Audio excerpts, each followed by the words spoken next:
test, test, test.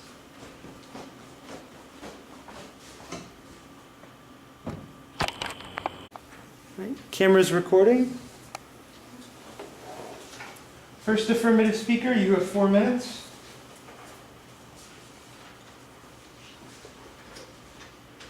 Whenever you're ready. Resolution resolved. Corporate bailouts are necessary, effective, and beneficial. An overwhelming financial crisis took place in 2007 between banks, corporations, and the government.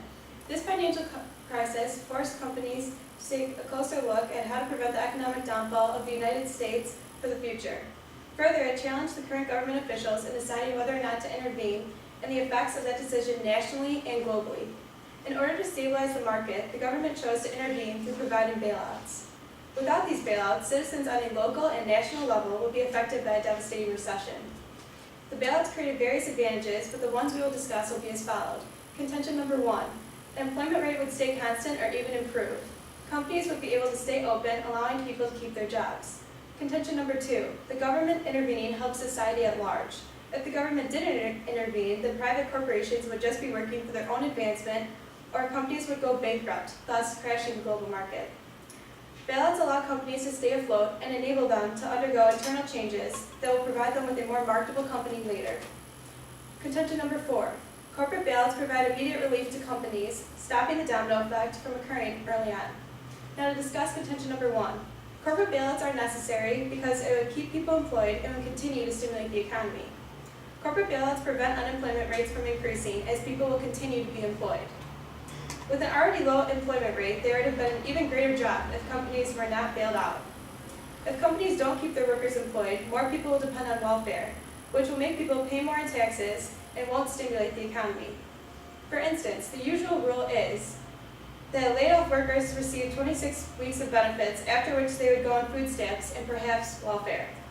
Thus, unemployment draws more people into poverty. Keeping companies afloat and keeping people employed allows the economy to stay constant because people are receiving a salary, thus spending some of that money on other companies, generating a healthy economy. Contention number 2, government ownership versus private company ownership. With the example of Bear Stearns, the government has better intentions for providing aid. The government wants what is best for the global market as a whole, not just for advancement purposes for that one specific company. If Bear Stearns declared bankruptcy and waited for a private company to take ownership, the world market would have tanked. With the government providing $30 billion to JP Morgan in order to purchase and provide the merger with Bear Stearns, there was no way to see which company would come to the rescue that could meet the needs to help the economy. With the government taking ownership, there is no displacement for those already employed. It is irresponsible and unreasonable to have everyone in the company suffer from the company's top officials having poor management. Additionally, this is not the first time in history bailouts have occurred. Lockheed in the Nixon administration, Chrysler in the Carter administration, Continental Illinois in the Reagan administration, and various others. Contention number 3. Bailouts allow companies to change internally to make their companies more successful for the economy. As proven through court decision, once GM went bankrupt, the court took into consideration an action that allowed General Motors Acceptance Corporation to force changes in dealer financing practices. This allowed them to review their finances and see what was best for the company. As stated through Butler, GM became so successful that it had a better chance of eliminating companies such as Pontiac, Saturn, and Saab.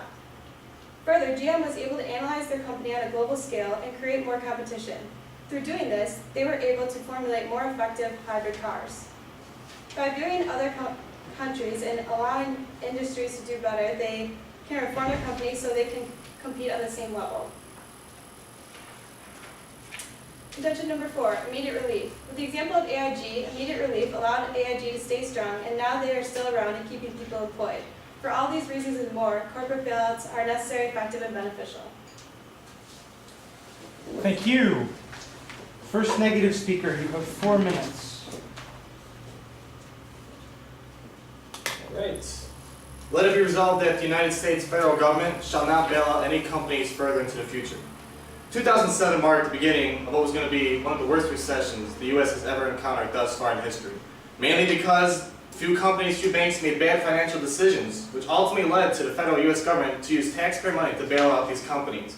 Now, my friends, this is not going to be the last recession that the United States will ever encounter again, and that is why we must take the steps now to ensure that when we do encounter recession and problems such as this, we do not give taxpayer money when companies go south, for the following reasons. Reason number one, it prevents capitalistic markets and the invisible hand to do what it does best. Following that, it prevents creative destruction, a force used by the invisible hand to create progress and innovation. And finally, it creates a dependency on taxpayer money when companies make bad decisions. So firstly, one of the greatest things about capitalism is that ever since the dawn of it, back 200 some years ago, so much progress has occurred. This is due to the fact that capitalism consists of a few forces, as my old dusty APE comic would say. Basically, capitalism consists of incentives and new competition that arises. But in general, there's a broader principle called the invisible hand, and that comes from Adam Smith. And basically what Adam Smith says is that the invisible hand uses all these forces, supply and demand, incentives, competition, to help make a private economy do what it does best without government interference. Now, the problem with that is, when the government does interfere, it prevents progress from taking place. It prevents capitalism from doing what it does best with getting out the old, bringing something back that's better, more innovative, something that's going to help achieve progress, such as Microsoft and Intel, who at first when they started rising, many mainframe companies were afraid that they were going to go bust, and they kept using the argument that they were going to lose jobs. However, if we would have bailed out those old companies, we wouldn't have companies like Microsoft and Intel come forth and who brought so much and contributed so much to the technological realm, and they brought many jobs across the board, although those mainframe companies did go down. Now, along with that, it prevents creative destruction from taking place. And essentially, what creative destruction is, according to Charles Wheelan, who's an economist and wrote at Naked Economics, creative destruction rewards the winners and crushes the losers. It's just something that comes along when you play with capitalism. Companies come in and out, many times we don't notice it. However, when you do bail out these companies, as Charles Wheelan would say, bailing out firms and other industries, it slows down the recovery process, and at the same time it stops progress from occurring. Now, the reason why this happens is because it preserves what is inefficient, such as Chrysler. We bailed them out once before 2008, and we bailed them out again when this recession came. It just shows that you're just preserving something that's inefficient.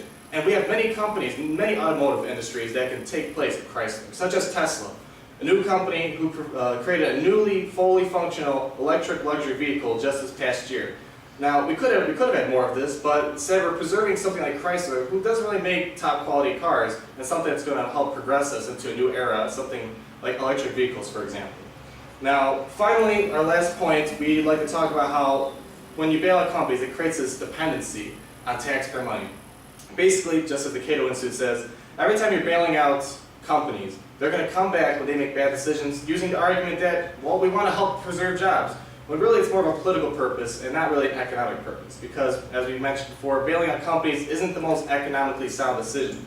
And anytime they make bad decisions, they're going to have the idea that, we'll use the argument that we're going to save jobs. So they're going to come to you, dig into your pockets, and help bail them out so they can keep their own jobs, and they're not really thinking about the society at large. Now, that's what we have to worry about. We have to find steps that the economy can improve itself without the government interference. And we don't want dependency to be dependent on people like us who work hard every day.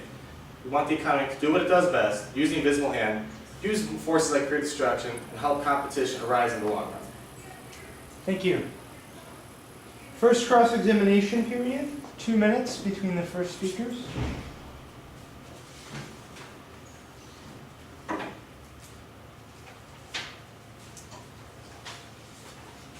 As a reminder, cross-examination is not flowed.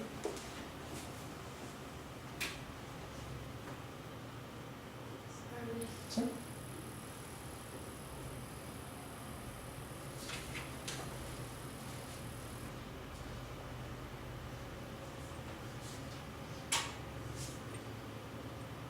Okay.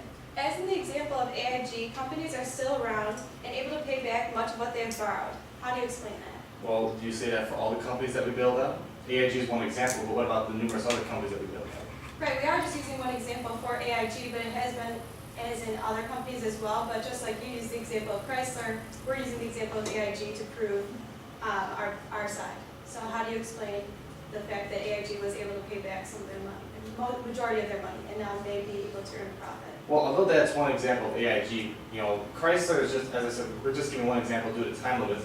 However, we have bailed out many companies, And we've seen that we keep having this recurring process where they're not doing well. And AIG is just one example of the many that were able to pay off. We still have companies today that haven't been able to pay off that debt due to the fact that they haven't been performing as well. Okay, I do understand your point. Now, I'd also like to address how you had talked about how employment was definitely a factor, so we'd like to address that at our point, but the fact that employment is so important, so how would you address all the people who would then lose their jobs if companies were not bailed out? Unemployment is definitely an important thing in economics, but you don't want to focus on the long run, or the short run, I should say, because in the short run, jobs are going to be lost instantly and stuff. We have jobs that get lost every day, but eventually the economic forces move jobs around. We have new industries that arise, new companies that arise, and that's where employment eventually gets replaced. We've seen that the horse and buggy industry went bad, and eventually now we have cars. But Now, if you don't mind, I'd like to ask my question. Are you aware of Chapter 11 bankruptcy? No, I'm not. Okay, basically that's reorganization. It's companies can enter that without actually going bust. And I'd like to follow up with another question. Are you familiar with these companies such as Baker Square, Kmart, Six Flags, American Airlines? Yes. Are they still around? Yes. Okay, well these companies actually didn't need to borrow a dime when they had to enter bankruptcy. Not during the recession, but during other causes. They didn't need to borrow one penny, one nickel, and yet they're still operating today without any sort of bailout whatsoever. Okay, again, these are just examples, just like we provided, that there are still companies still around still today, and thank you. Thank you. Remember, when the fist goes up, you can finish your sentence and that's it. Okay. Second affirmative speaker, you have 4 minutes. Will you be starting with answers or blocks? Answers. Okay. Or rebuttals. For rebuttals. Whenever you're ready, Haley. Okay. So our opposing team says that corporate bailouts do not help the economy in the long run. If the government does not bail out companies, people will lose their jobs, which will prevent the economy from growing and moving at a healthy rate. Companies may be able to overcome their problems after they are bailed out, but is it worth trying to save companies that at one point were successful, such as JP Morgan? This company at one point thrived in providing people with banking privileges and consumers trusted them, and having one bad recession in their business does not mean they need to be shut down for good. We should try and save these successful companies, such as JP Morgan, because it provides competition between the market, which provides healthy economical trade. People say the economy is in a recession and is turning for the worst. But while there are surely lots of potholes and wrong turns ahead, the economy both in the U.S. and worldwide appears to be in the early stages of a rebound. We have decisions made by government officials to thank for that, provided by Fox in 2009. The government made it possible for the economy to turn around and regroup. This state is in the past, but it was during the financial recession of companies where bailouts were happening. At this time, Fox thanks the government for intervening without thinking twice. Companies do help in the long run because the companies eventually will repair itself and reform so the failings don't happen again. If you look at GM, the government stepped in, gave them money, and they are now a successful business, still distributing cars and providing people with cars and other products. As with the example of AIG, one of the largest bailouts in United States history, the money has almost been completely paid back and they will soon be making a profit. Contention number 2, bailouts do not speed up the recovery process in the business cycle. Stabilization is more important than growth or speeding up the recovery process. Bailouts do not need to speed up the recovery process in the business cycle. The government would still need to be involved in whatever happens with the failing company. So this involvement allows a better transition for those directly affected. The government is involved with the market, and the United States economy is affected by the legislation created by the political authorities. Banks and other financial institutions need to be able to lend money in order to keep the market stable, and bailouts are the only way to effectively provide the banks with this ability. Government bailouts prevent a natural competition between corporations.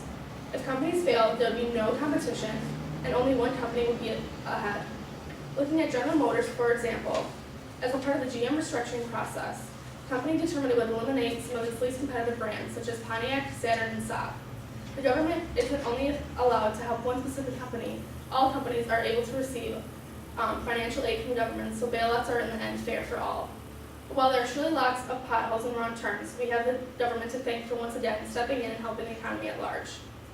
If corporate bailouts do not happen, there would be only one large company for each different business. Corporate bailouts aren't just giving companies money, but rather relief efforts. There was a need to serve a greater good, which is keeping people employed, as opposed to increasing competition. Money injected into the economy affects the rate of inflation. We have been injecting money for years, and there has not been a rise in the rate of inflation. In theory, what you hold is true, however, inflation has not risen. Further interest rates are very low.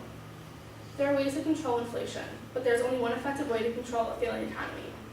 Bailouts allow for citizens to continue paying for everyday needs through credit and keeping people employed. Back to our point, companies need workers to make the business run and make the economy flow smoothly. Continuing to keep people employed allows for a stronger economy because more money is flowing into various sectors of what makes up the economy. In other words, people need to have money to spend to make the economy regulate better. Our side wins this debate because, again, not only an example of 2007, but even now, employment is our key to make our economy better. Keeping people or having people lose jobs due to few people's poor management is not fair. Thank you. Thank you. Negative team. Second negative speaker, you have 4 minutes. Mike, will you be starting with rebuttals or blocks?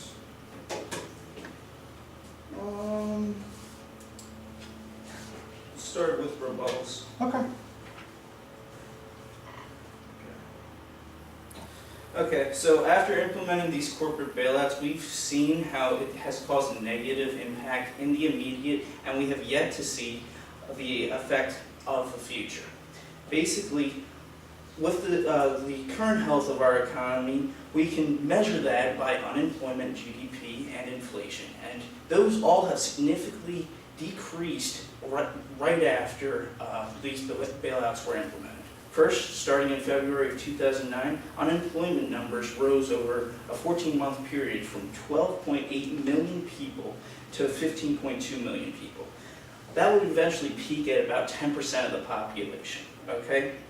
Now, some of this increase is just based on a natural functioning economy, but the majority of this does not show real unemployment figures, which reached 17% during the recession and currently stands at 13.9%.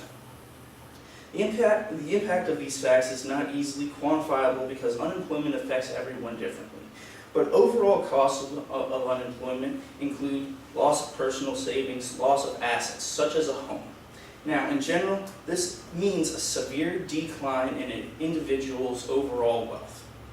Second, you mentioned earlier that the economy eventually improved. Well, GDP of the U.S. economy also saw a decrease from $13.3 trillion to $12.7 trillion because of this recession, and that basically happened right after the bailout. So there was no immediate relief to the United States. There was no immediate relief to the people of America.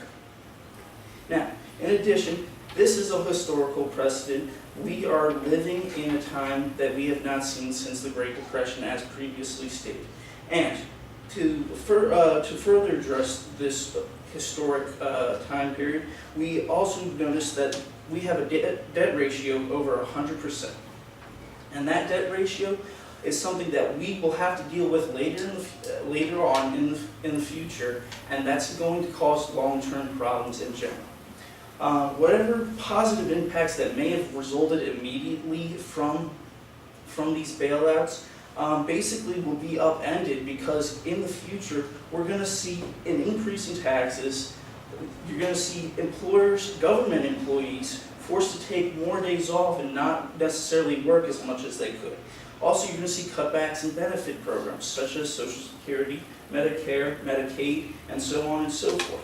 This is going to cause an overall decrease in wealth and benefits, creating new problems in the future.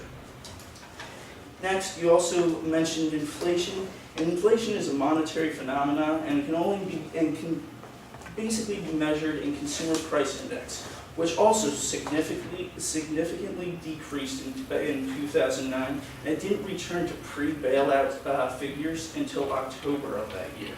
So, basically, the economy immediately responded, and it responded in a negative way because of these corporate bailouts. It didn't prevent unemployment from rising. Yes, it saved a couple jobs in a few select companies, but overall it elongated the recession and didn't help bring people to new jobs.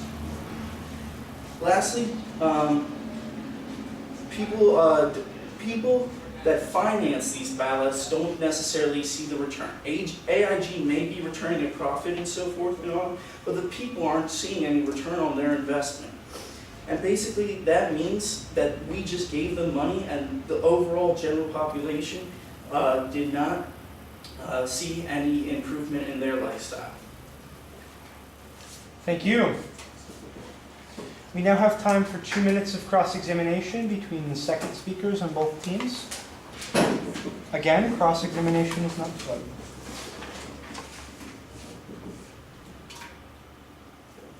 Okay, so you say that bailouts, you're addressing a recession and that people are unemployed during that time.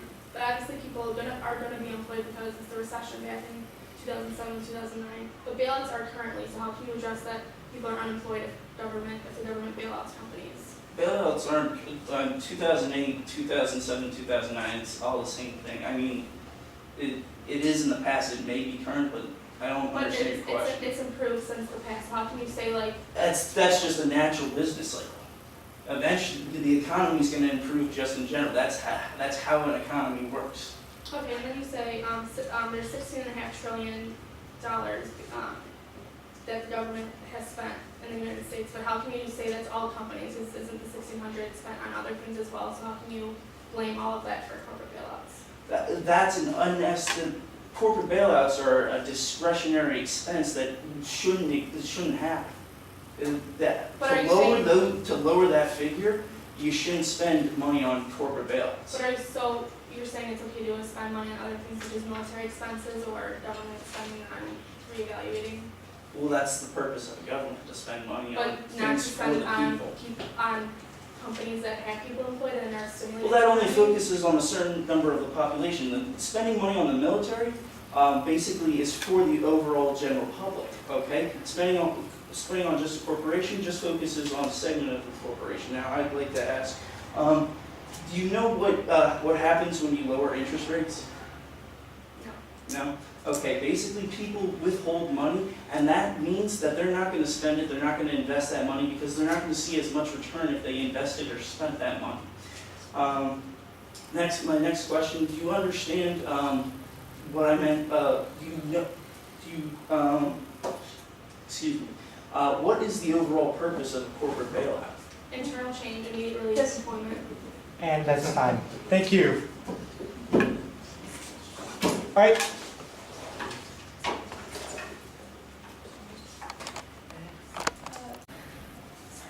Affirmative team, do you want prep time? Yes. All right. Grace, go ahead and run the clock. Announce every 15 seconds. Okay, And I'll that's 2 keep minutes, track. right? Yes. Okay. Here we go.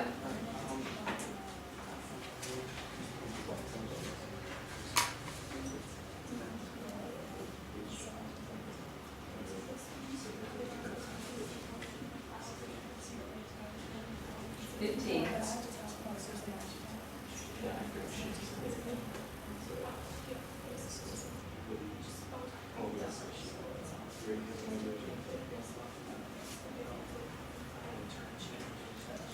$30.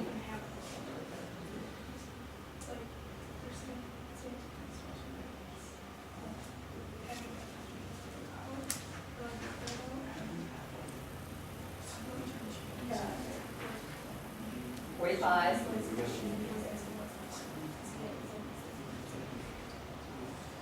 Okay, we're good.